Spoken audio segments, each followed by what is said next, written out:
రీసెంట్‌గా నల్గొండలో ఒక ప్రిన్సిపల్ మర్డర్‌లో చూస్తే, తను ప్రిన్సిపల్‌గా పనిచేసేటప్పుడు ఇద్దరు స్టూడెంట్స్ ఎవరుంటారో వాళ్ళు మందలించారని కేవలము డబ్బులకి, జల్సాలకి అలవాటు పడి తన్ను మర్డర్ చేయడం జరిగింది. దాదాపుగా 27 కత్తిపోట్లతోటి. అంటే స్టూడెంట్స్ ఇలాంటి మర్డర్స్‌లలో ఎక్కువగా చూస్తే మైనర్ పిల్లలే ఎక్కువగా ఉంటున్నారు మేడం ఈ మధ్య కాలంలో. ఎందుకు ఇంత విపరీతంగా అసలు ఒక వ్యక్తిని చంపాలి అన్న మైండ్ సెట్‌లో ఎందుకు ఉంటున్నారనుకోవచ్చు? ఈ కేసు చాలా బాధాకరమైన విషయం. 2 రకాలు మనం బాధపడాల్సింది.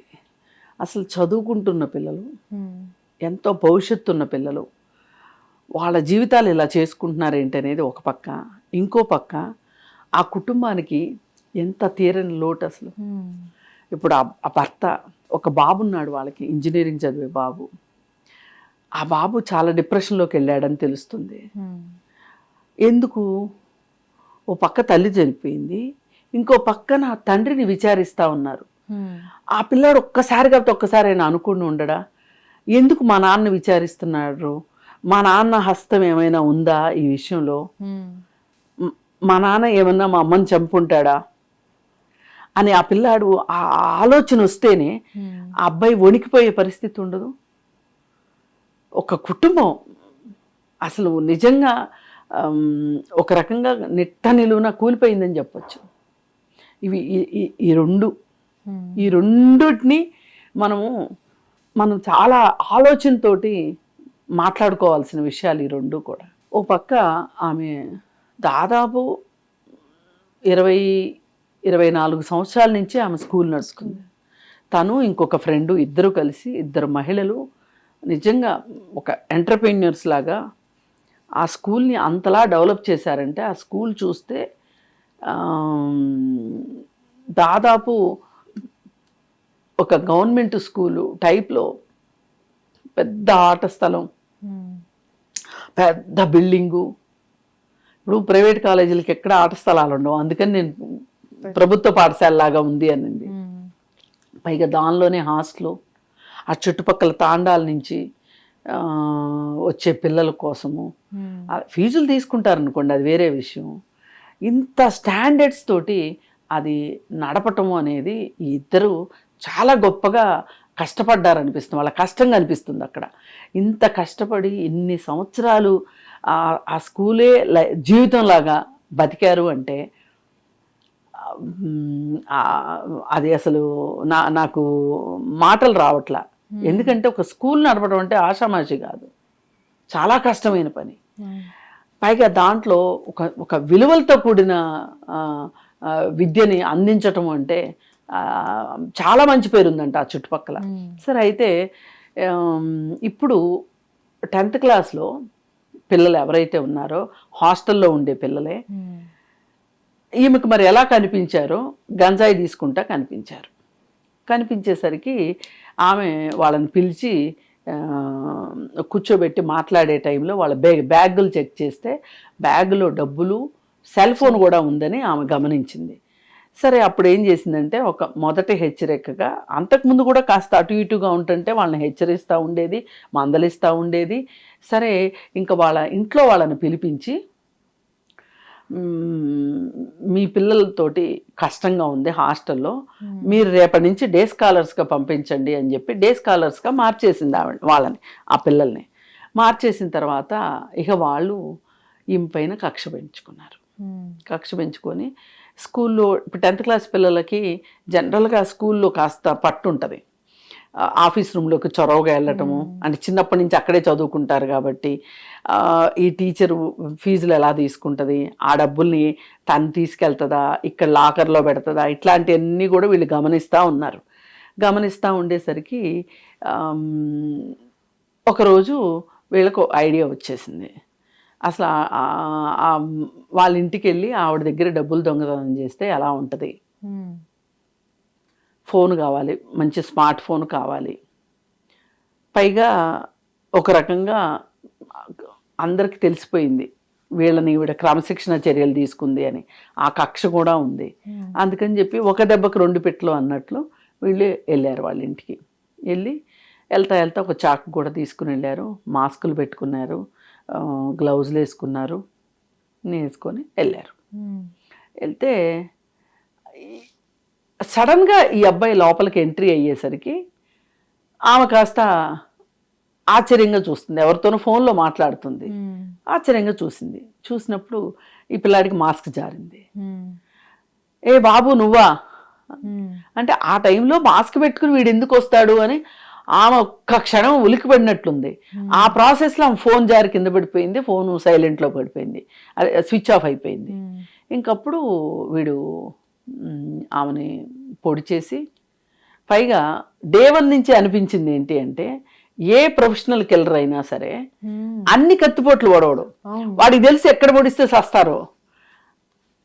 ఇది ఎవరో అనుభవం లేని వాళ్ళు చేసిన పనిలానే అనిపించింది. అట్లాగే కథే మీడియా చాలా కథనాలు వండి వార్చింది అనుకోండి, మీడియా ట్రయల్స్ చేసింది, భర్తే చేశాడని కొంతమంది గొంతు చించుకుని మాట్లాడారు. సరే చివరికి ఫైనల్కి తేలింది ఏంటి అంటే ఈ పిల్లలు వీళ్ళు కూడా ఎట్లా తేలారు. ఇప్పుడు సరే ఇదంతా అయిపోయింది, ఆమెను చంపేశారు, ఆ ఇంట్లో డబ్బులు తీసుకొని వెళ్ళిపోయారు. వెళ్ళిపోయి వెళ్ళేటప్పుడు ఆ డబ్బులకి రక్తం కూడా అంటింది. సరే వీళ్ళు ఆ పక్కన వచ్చిన పిల్లాడికి ఒక 40,000 ఇచ్చి వీడు ఒక సెల్ ఫోన్ కొనుక్కొని ఇష్టం వచ్చినట్టు పార్టీలు చేసుకుంటున్నారు. వాళ్ళు మళ్ళీ దూరం కూడా ఏం పారిపోలా, బాగా అందరికీ ఖర్చు పెడతా తిరుగుతుంటే రక్తపు మార్కులు ఉన్న డబ్బులు దొరికాయి పోలీసులకి. చూస్తే ఇవి హ్యూమన్ బ్లడ్ అని తేలింది. సరే ఫస్ట్ 4 రోజులు స్కూల్కి సెలవులు ఇచ్చారు. సెలవులు అయిపోయిన తర్వాత కూడా వీళ్ళిద్దరు స్కూల్కి రావట్లా. అక్కడ దొరికిపోయారు వీళ్ళు. దొరికిపోతే ఎవరు ఇద్దరు అని చూస్తే వీళ్ళు. సరే పోలీసులు పట్టుకున్నారు. సరే జరిగిందంతా ఏంటంటే మమ్మల్ని అవమానించింది, ఆ కోపము, మాకు డబ్బు కావాలి అందుకే చేశాము అని చెప్పి ఆ పిల్లలు చెప్పటం. ఇదంతా చూస్తుంటే ఇందాక మీరు అన్నట్లు చాలా ప్రాంతాల్లో కూడా మైనర్ చిల్డ్రన్ హత్యలు చేస్తున్నారు ఈ మధ్య. ఇక్కడే కాదు, అమెరికాలో కూడా ఆ మధ్య ఏఐ తోటి మాట్లాడుతూ ఏఐతో చాట్ చేసి తల్లిని తమ్ముడిని ఇద్దరిని చంపేశాడు. ఆ పిల్లవాడిని చూస్తే ఫోటో వేశారు, సోషల్ మీడియాలో వచ్చింది. అమెరికాలో పిల్లాడిని చూస్తే ఎంత నిర్లక్ష్యంగా, ఎంత బరితెగింపు, ఎక్కడ ఆ వయసు పిల్లాడిలో ఉండాల్సిన అమాయకత్వం కానీ, తప్పు చేశానన్న భావన కానీ, అయ్యో నా తల్లి చనిపోయింది అనే దిగులు కానీ ఏమీ లేవు. ఎంత శిలలాగా ఉన్నాడంటే వాడు, నిర్లక్ష్యంగా వాడి జుట్టు, వాడి కళ్ళు అసలు మనకు చూస్తే భయం వేసేలాగా ఉన్నాడు. ఇక్కడ ఈ మధ్య ఒక తల్లి, ఒక మైనర్ అబ్బాయి కలిసి వాళ్ళ ఊర్లో కాస్త వివాదాలు ఉన్న మహిళల్ని ఎంచుకుని వాళ్ళని చంపేయటం కేసు ఒకటి బయటకు వచ్చింది. మరి అసలు ఈ గంజాయి రవాణాలో చాలా మంది మైనర్లు ఉన్నారు. స్కూల్స్ కి వెళ్ళే పిల్లల దగ్గర కూడా గంజాయి దొరుకుతుంది. స్కూల్స్ దగ్గర గంజాయి చాక్లెట్లు దొరుకుతున్నాయి. అందులోనూ మ్యామ్ ఈ కేసులో ఉన్న ఇద్దరు పిల్లలు ఎవరైతే ఉన్నారో వాళ్ళ పిల్లల తల్లిదండ్రుల బ్యాక్గ్రౌండ్ కూడా అంత గొప్పగా ఏం లేదు. ఒక హైదరాబాద్ నుంచి వచ్చిన పిల్లాడి వాళ్ళ ఫాదర్ వాచ్మెన్ గా చేస్తారు, ఇంట్లో ఉన్న కూలీ పనులు చేసుకుంటారు. వీళ్ళకి ఇంత డబ్బు, సెల్ ఫోన్స్ కావచ్చు, డబ్బులు కావచ్చు, జలసాలకి ఎక్కడి నుంచి వచ్చాయనుకోవచ్చు. ఇంత అంటే ఎక్కడి నుంచి వస్తాయంటే వీళ్ళు ఈ మెయిన్ గంజాయి అమ్మే వాళ్ళ దగ్గర వీళ్ళు పెడ్లర్స్గా చేస్తారు. వీళ్ళకి కొంచెం గంజాయి అలవాటు చేస్తారు వాళ్ళు. ఇప్పుడు మీరు ఈ గంజాయిని తీసుకెళ్ళి ఇంకో చోట ఇవ్వండి అని పంపించారనుకోండి, వీళ్ళకి గంజాయి ఫ్రీగా వస్తుంది కదా. దీనివల్ల వచ్చే నష్టం ఏంటి, భవిష్యత్తులో జరిగే నష్టం ఏంటి వాళ్ళు ఆలోచించరు. వాళ్ళ బిజినెస్కి వీళ్ళు తోడ్పడతారు. అలా వీళ్ళు ఇంట్లో డబ్బులు లేదు కాబట్టి, ఇంకా వేరే క్లాస్మేట్స్ ఎవరైనా డబ్బులున్న వాళ్ళు కనిపిస్తే వీళ్ళకి డబ్బుల మీద మోజు వచ్చేస్తుంది. వాళ్ళ తల్లిదండ్రులకు డబ్బులు ఉన్నాయి కాబట్టి వాళ్ళు ఇంత ఎంజాయ్ చేస్తున్నారు, మా తల్లిదండ్రులకు డబ్బులు లేవు కాబట్టి మేము ఇలా బికారులాగా ఉన్నాము, కాబట్టి ఏం చేసైనా మేము డబ్బులు సంపాదించవచ్చు అని జస్టిఫికేషన్ ఇచ్చుకుంటారు వీళ్ళు. ఈ విధంగా ఈ పిల్లలు ఇలా చేశారు కదా. ఇది ఒకటే అండి మార్గం. కనీసంలో మనం సోషల్ మీడియాని అరికట్టలేకపోతున్నాం. అసలు ఈ సోషల్ మీడియా తీస్తే మనకు అర్థమయ్యేది ఏంటి? ఇవాళ స్మార్ట్ ఫోను ఒక పెద్ద డ్రీమ్ అయిపోయింది. వాడికి డబ్బులు ఉంటాయా, డబ్బులు ఉండవా, చదువుకుంటాడా, చదువుకోడా, ఏమీ అక్కర్లా, నాకు స్మార్ట్ ఫోన్ కావాలి అనే ఉద్దేశంతో స్మార్ట్ ఫోన్లకి బానిసలైపోతున్నారు పిల్లలు. ఈ స్మార్ట్ ఫోన్లో వీళ్ళు చూస్తుంది ఏంటి? వెబ్ సిరీస్ చూస్తున్నారు. వెబ్ సిరీస్లో ఏముంటుంది? ఓటీటీ ప్లాట్ఫామ్స్ మీద ఇప్పుడు థియేటర్లో 18 years లోపు పిల్లలకి టిక్కెట్లు ఇవ్వని సినిమాలు వచ్చాయి ఒకప్పుడు. ఇప్పుడు అది ఎత్తేసారు. ఎందుకంటే ఓటీటీల్లోనే ఆ సినిమాలన్నీ రిలీజ్ అవుతుంది. ఇంకా థియేటర్కి రావద్దని చెప్పడం దేనికి? స్మార్ట్ ఫోన్లో చూసుకుంటున్నారు కదా. వాటిలో చూపిస్తుంది ఏంటి? మితిమీరిన క్రైము, బ్లడ్, గన్స్, కత్తులు, సెక్స్, అట్లాగే అనైతిక సంబంధాలు, వివాహితర సంబంధాలు, ఇవన్నీ గ్లోరిఫై చేసి చూపిస్తున్నారు. వీళ్ళకి ఏమనిపిస్తుంది? ఇదేదో గమ్మత్తుగా ఉంది, ఇది వేరే ప్రపంచం వాళ్ళకి. పైగా ఆన్లైన్లో సెర్చ్ చేయడం. ఆ మధ్య బెంగళూరులో ఒక అమ్మాయి వాళ్ళ అమ్మ నిన్ను, వాళ్ళ నాన్ని, వాళ్ళ సిస్టర్ని చంపేసింది కదా బాయ్ ఫ్రెండ్స్ ఆయనతోటి. ఇవన్నీ ఏంటి? ఇదే ఆంధ్రప్రదేశ్లో పిల్లాడు వాళ్ళ అమ్మ ఇంకా కొంచెం మార్కులు వస్తే బాగుండు కదా, ఈ మార్కులు రాంది ఈ సెల్ ఫోన్ వల్లే అని చెప్పి సెల్ ఫోన్ తీసేసుకుంటాంతో వాళ్ళ అమ్మని చంపేశాడు. ఇక్కడ మొత్తం నేను పిల్లలదే తప్పని కూడా అన్నండి. ఈ పిల్లలతో ఎలా డీల్ చేయాలో తల్లిదండ్రులకు కూడా తెలియట్లేదు. వాళ్ళు ఒక ఫోన్ పట్టుకొని కూర్చుంటారు, పిల్లలకు ఒక ఫోన్ పట్టుకుంటారు. పట్టుకుంటే వాడు ఏదన్నా వీళ్ళని అడిగాడు అనుకోండి, వీళ్ళు కసురుతారు. వీళ్ళు ఏదన్నా అడిగారు అనుకోండి, వాడు కసురుతాడు. అసలు ఇప్పుడు ఒక 4 మార్కులు 10 మార్కులు తక్కువ వస్తే ఏం కొంపలు అంటుకుపోతాయి? ఈ వేధింపులు ఉన్నాయి చూసారా పిల్లలకి. ఆ పిల్లలు అందుకే వాళ్ళు మనశ్శాంతి కోసం బయటికి వెళ్ళిపోతారు. బయటికి వెళ్ళిపోయిన తర్వాత ఎవరెవరో పరిచయం అవుతారు వాళ్ళకి. ఈ నేర ప్రవృత్తి ఉన్న వాళ్ళు పరిచయం అవుతారు. ఇప్పుడు ఆ పిల్లాడికి కూడా ఎందుకు వాళ్ళ అమ్మని చంపాలన్నంత కోపం ఎందుకు అలా తయారయ్యాడు?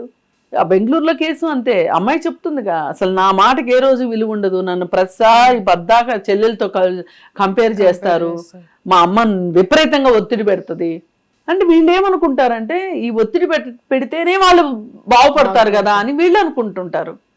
సరే, ఏది ఏమైనా ఇవాళ పెంచడం తల్లిదండ్రులకు రావట్లేదా, పెరగడం పిల్లలకు రావట్లేదా అనేది కాసేపు పక్కన పెడితే ఇక్కడ కావాల్సింది ఏంటి అంటే మన పిల్లల ప్రవర్తన ఎలా ఉంది అని తల్లిదండ్రులు చూసుకోవాలి. దానికోసం నిపుణులు ఏం చెప్తున్నారు అంటే, మీ పిల్లలు అవసరానికి మించి అరుస్తున్నారా, తిరగబడుతున్నారా, చదువు మీద శ్రద్ధ చూపించట్లేదా, లేకపోతే మీకు అభ్యంతరం అనిపించే ప్రవర్తనలో వాళ్ళు ఉన్నారా, ఇట్లాంటి ఏదన్నా ఉన్నప్పుడు వాళ్ళు ఏదన్నా మాదక ద్రవ్యాలు వాడుతున్నట్లు మీకు అనిపించిందా, మీరు వెంటనే వాళ్ళని అరవటము, కేకలేయడము, తిట్టడము కాకుండా కొంచెం సముదాయించి వాళ్ళతోటి నెమ్మదిగా మాట్లాడండి. మనం మాట్లాడితే ఇది అవ్వదు అనుకున్నప్పుడు నిపుణుల దగ్గరికి తీసుకెళ్ళండి, సైకాలజిస్ట్ దగ్గరికి తీసుకెళ్ళండి అని చెప్తున్నారు. ఇది చాలా అవసరమైన విషయం. ఇకనన్నా ప్రతి స్కూల్లోనూ ఒక సైకాలజిస్ట్ ఉండాలి, ఒక కౌన్సిలర్ ఉండాలి. పిల్లలకి ఏంటి వాళ్ళ అవసరాలు ఏంటి? ఇప్పుడు ఓ టీచరు 40 మంది పిల్లలు మేనేజ్ చేస్తూ ఉంటుంది. ఒక క్లాస్ మొత్తం మీద ఒక 4-5 పిల్లలతోటి ఆమెకు డీల్ చేయటం కష్టం అనిపించింది. ఆ 4-5 పిల్లల్ని కౌన్సిలింగ్కి పంపించారనుకోండి, అక్కడ ఉన్న సైకాలజిస్ట్ దగ్గరికి పంపించారండి, ఆ స్కూల్లోనే ఉంటే అందుబాటులో ఉండే ఆమె దగ్గరికి పంపించారనుకోండి, వాళ్ళతోటి ఆమె పర్సనల్గా ఇంటరాక్ట్ అయ్యి అసలు వాళ్ళ బాధలు ఏంటి, వాళ్ళ కష్టాలు ఏంటి, మంచి ఏంటి, చెడు ఏంటి, అసలు చదువుకోకపోతే ఏమవుతాము, రేపు అనేది ఎంత దారుణంగా ఉంటుంది ఇట్లాగే ఉంటే, ఇట్లాంటివన్నీ ఎక్స్ప్లెయిన్ చేస్తారు. అసలు విద్యాశాఖ ఇది ఖచ్చితంగా ప్రైవేట్ స్కూల్స్లో కావచ్చు, గవర్నమెంట్ స్కూల్స్లో కావచ్చు సైకాలజిస్టులు పెట్టాలి. పెడితే ఇట్లాంటివి నివారించవచ్చు అని, మొత్తం ఆగిపోద్ది అని కాదు. ఇంకో పక్క గంజాయిని అరికట్టాలి. ఎందుకు గంజాయినే తీసుకుంటున్నారు అంటే అది వెరీ చీప్ వేరే వాటితో పోలిస్తే. అందుకని పైగా ఇది చిన్న చిన్న ప్యాకెట్లో కట్టుకొని దాచుకోవటం కూడా ఈజీ. ఇప్పుడు 13 సంవత్సరాల పిల్లలు కూడా ఇవాళ ఈ గంజాయి పెడ్లర్స్గా మారారు అంటే మన ఇది నేను 8-9 సంవత్సరాల క్రితం కౌన్సిలింగ్ చేశా. 13 సంవత్సరాల పిల్లోడు పెడ్లర్గా ఉన్న పిల్లోడిని. ఆ రోజునే అలా ఉంది పరిస్థితి అంటే ఇవాళ ఇంకెంత దారుణంగా అయిపోయి ఉండొచ్చు. కాఫీ దొరికినంత ఈజీగా దొరుకుతుంది. ఇప్పుడు తెలంగాణ గవర్నమెంట్ ఈగల్ అని ఒక వ్యవస్థను ఏర్పాటు చేసి నిజానికి చాలా బాగానే కృషి చేస్తుంది. కానీ దీనికి స్కూల్స్ యాజమాన్యాలు, అలాగే పోలీసులు, మామూలు జనరల్ పోలీస్ స్టేషన్స్ ఒక రకంగా సీరియస్గా ఉండాల్సిన అవసరం ఉంది. ఇప్పుడు ఈగల్ టీం వాళ్ళు పోలీస్ మీ ఏరియాలో మేము సెర్చ్ చేయడానికి వస్తున్నాము అంటే వీళ్ళే వాళ్ళకి చెప్పేస్తున్నారు. అవి కూడా వచ్చినాయి వార్తలు. అందుకని ప్రభుత్వం ఎంత అనుకున్నా కానీ అధికారులు కూడా దానికి తగ్గట్లుగా స్పందించాలి. స్కూల్స్ వాళ్ళు, తల్లిదండ్రులు, సైకాలజిస్టులు అందరూ కలిసి మన ఇవాళ పిల్లలే కదండి రేపు భవిష్యత్తు, దేశ భవిష్యత్తు. అందుకని వీళ్ళని మనం నేరస్తులుగా చూసే కంటే కూడా ఒక రకంగా వీళ్ళు దురదృష్టవంతులేమో అనిపిస్తుంది. నేరమే. ఇప్పుడు ఇద్దరిని జువెనల్ దీనికి పంపించేశారు. ఏదైనా మిగతా పిల్లలన్నా కాపాడుకోవాలి అంటే మటుకు కొంచెం ఆలోచించాలి, దీని మీద శ్రద్ధ పెట్టాల్సిన అవసరం ఉందనిపిస్తుంది. హిట్ టీవీ యాప్, ఇందులో short news, live news, entertainment shows, movies, digital magazines తో పాటు మీ జిల్లా వార్తలను కూడా ఫ్రీగా చూడొచ్చు. ఇంకెందుకు ఆలస్యం, వెంటనే హిట్ టీవీ యాప్ ని డౌన్లోడ్ చేసుకుని ఫ్రీగా ఎంటర్టైన్మెంట్ పొందండి. Hit TV app. Hit TV app. Please download hit TV app. Hit TV app ని ఫ్రీగా డౌన్లోడ్ చేసుకుని ఎంజాయ్ చేయండి. మీకు నచ్చిన ఎంటర్టైన్మెంట్ కోసం హిట్ టీవీ యాప్ ని ఫ్రీగా డౌన్లోడ్ చేసుకుని ఎంజాయ్ చేయండి. హిట్ టీవీ యాప్ ని డౌన్లోడ్ చేసుకుని ఆస్వాదించండి, ఆశీర్వదించండి. ఇంతమంది సెలబ్రిటీలు హిట్ టీవీ యాప్ ని డౌన్లోడ్ చేసుకోండి అని చెప్తున్నారంటే ఎంత మంచి యాప్ ఆలోచించండి. అమెరికా అమెరికా అమెరికా అమెరికాలో చదవాలనుకునే వాళ్ళకి విశ్వసనీయమైన పేరు మన శౌర్య కన్సల్టెన్సీ. UK లో 1 year masters, UK లో 1 year masters, 2 years work permit up to 5 years visa. Contact Saurya Consultancy. Contact 89851 89851.